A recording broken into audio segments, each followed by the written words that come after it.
All right, well, you're looking at a live shot of Jack Layton there, leader of the New Democratic Party here in the House of Commons, Parliament of Canada.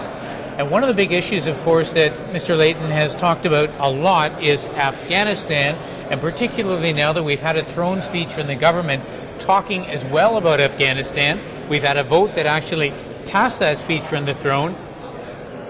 There's some confusion. What did the government actually say?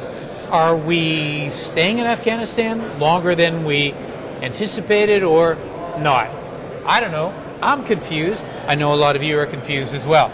But are you confused? I'm totally confused. She's with the confused. government. This is Dawn Black is the defense critic for the New Democratic Party. Now, Dawn, when I first read that throne speech, it struck me that the government was saying we're basically going to keep these guys in place at least until 2011. It seemed like that, but the question was, did the government mean they'd be there in a combat role, or are we going to change that role? Was that left open to interpretation as far as you were concerned as well? I think very clearly the government has tried to push the question of our commitment to Afghanistan off the national agenda, put it aside for a while, hopefully so that they can have control of what the political agenda is in Canada. But most Canadians are not buying that. They look at the throne speech. The throne speech was very ambiguous, but it did talk for the first time about staying in Afghanistan until 2011. Not under what kind of role Canada would play, but being there with troops till 2011. Well, earlier than that, I had received through access to information documents troop rotations that are planned until 2011. So that wasn't a surprise to me, Garth, that this is where the government wants to be. I think clearly Stephen Harper wants to continue with the combat mission for a long time. And today we heard General Hillier comment that 10 years. Yes. 10 years. Yeah, indeed. Well, the throne speech said that our troops will be staying there until 2011 to complete their training of the Afghan troops. But if truth be told, that's what they're doing now. Yes. Right? I mean, they're that's part of what they're doing They're now. in combat as part of the time, but they're also training troops. So one could interpret that as being no change, at least to 2011, right? Yes. Okay. Absolutely. So now I guess we have... Now this is, they think, off the agenda until the Manley panel comes back in January. Is that right? Yes, I think that's the plan.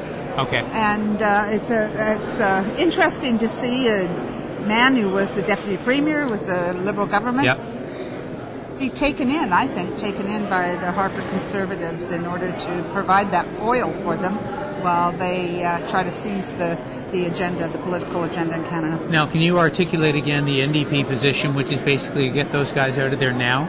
We have said from the beginning that a counterinsurgency combat role by Canadian troops in southern Afghanistan is the wrong way to go. Taking our role in Afghanistan is the wrong one for Canada and also the wrong one for Afghanistan.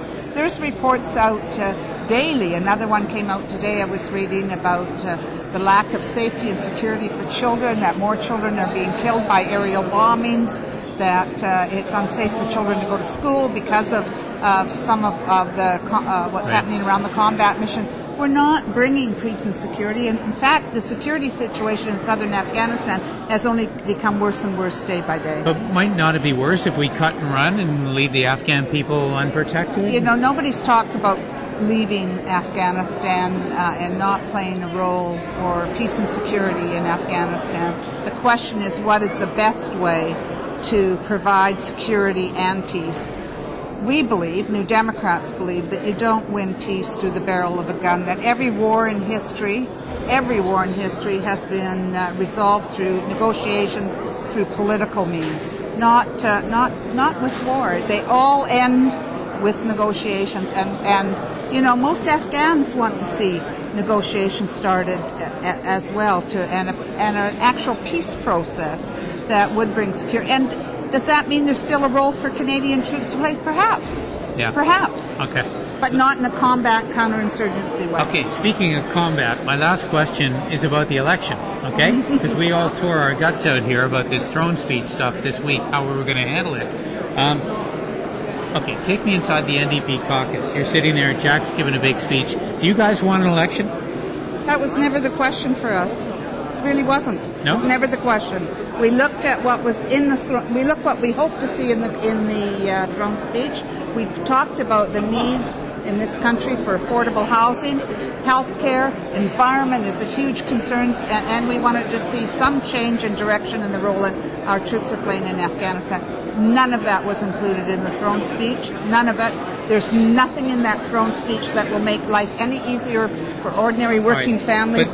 Those are the reasons we voted against it. But here's the question. If we decide to vote against the Harper government in the next little while, will you guys support the government? Will you prevent an election then? Well, that's hypothetical. You've never voted against the Harper government. It's coming. We'll see. Okay, but if we do, what will you guys do? I'd like to see the Liberals play their role in the opposition. She won't answer. Let it be said, the NDP refuses to answer that question. We have voted on every issue of confidence in opposition to the Harper government. All right. Can't be said for the same of the Liberals. All right, we're going now. Thanks for watching MPtv.